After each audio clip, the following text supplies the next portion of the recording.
I do think it's important that we begin to think of a continuum of restorativeness. Like, I think it's very important to say that there are some efforts that we will truly be restorative by most of our criteria, and there's some things that are not. But in the middle, there is a continuum that I think is important, and that has on it the mostly restorative and the potentially restorative. And let me just give you an example. Victim impact panels, I think, are very important things to do. When they're done right, they're powerful for both victims and offenders. They are not really fully restorative justice, but they are essential in a restorative justice system or approach. They're partly restorative. They're wholly legitimate, but it's inaccurate to call them restorative justice probably. And so I think we need to come up with a language that helps us be a little bit more nuanced about where these things fit and not make people feel bad who aren't doing a fully restorative justice program. New Zealand is unique in that one of the principles of their principled practice is that the process is supposed to be culturally appropriate. And it is a coordinator's job to negotiate with those parties to give them the process they want. It's not supposed to be a cookie-cutter process.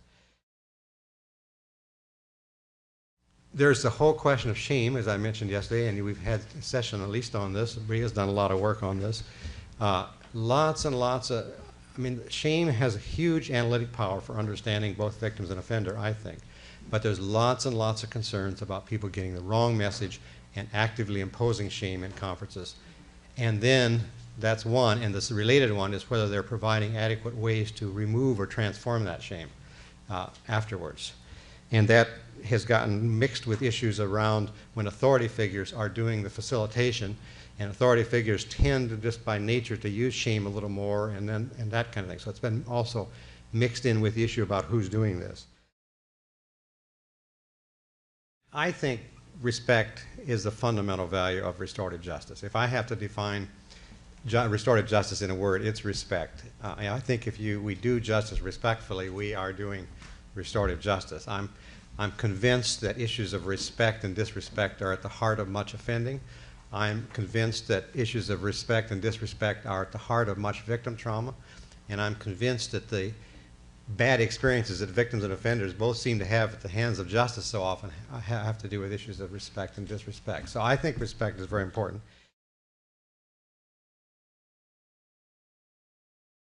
When victims want revenge, sometimes it's because they haven't been vindicated in other ways. Revenge is one form of sort of a vindication. There's another dimension to vindication which I am trying to understand, but I think it has to do with honor and humiliation. In Western society, we think we have eliminated issues of honor and humiliation from our, those codes of honor were true of the Norsemen, and so forth. They're not true of us. Well, let me tell you, I am convinced that a lot of wrongdoing and a lot of victim experiences has to do with honor and humiliation. And I think part of what the journey that victims make is that journey from humiliation, the humiliation they have felt at the hands of an offender, the humiliation they feel at the way they've behaved, the humiliation they feel made to be feel by other people, and the journey to turn that into stories of honor. I think it also has a lot to say about offenders' behavior. So I think this vindication concept is an important one as we talk about strategies. We do need a kind of vindication. Society needs that, victims need that, but we need to find more positive and healthier ways to do that.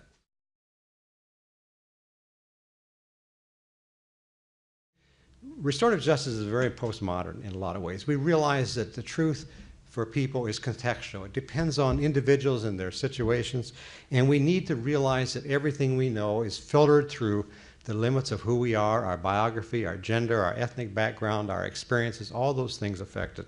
And what I think I know may be good for me, but it won't be good necessarily for somebody else. So I think the sense of recognizing the limits to what we know is very important.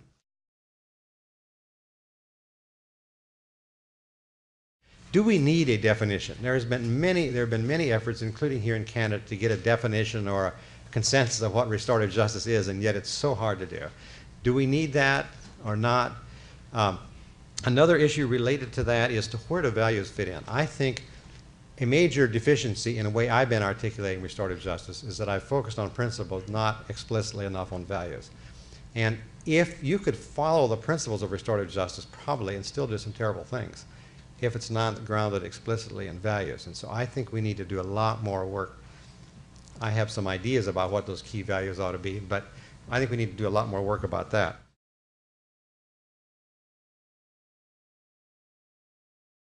There's lots and lots of questions around what we might call indigenous traditional justice and restorative justice. Questions about whether, to what extent we're expropriating and distorting or romanticizing traditions.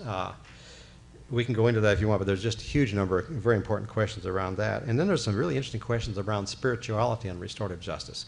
More and more people have been begun, including some who are would not describe themselves inherently religious, they're describing restorative justice as a spiritual process. Now, what do you do when a state's running a program that has this kind of overlay to it? How do you handle that? How do you talk about it? Then some of my students have been giving me a really hard time on this whole question of to what extent are we addressing social justice? If we're just focusing on things like criminal justice, and we do that by focusing on a victim and offender, are we just individualizing problems just like the criminal justice system does? The criminal justice system takes a problem, a harm or a conflict that has a social and economic, political dimensions to it and boils it down to someone chose to do this to somebody else. Are we doing the same thing? Or what is our responsibility to take restorative justice to a larger theory of social justice?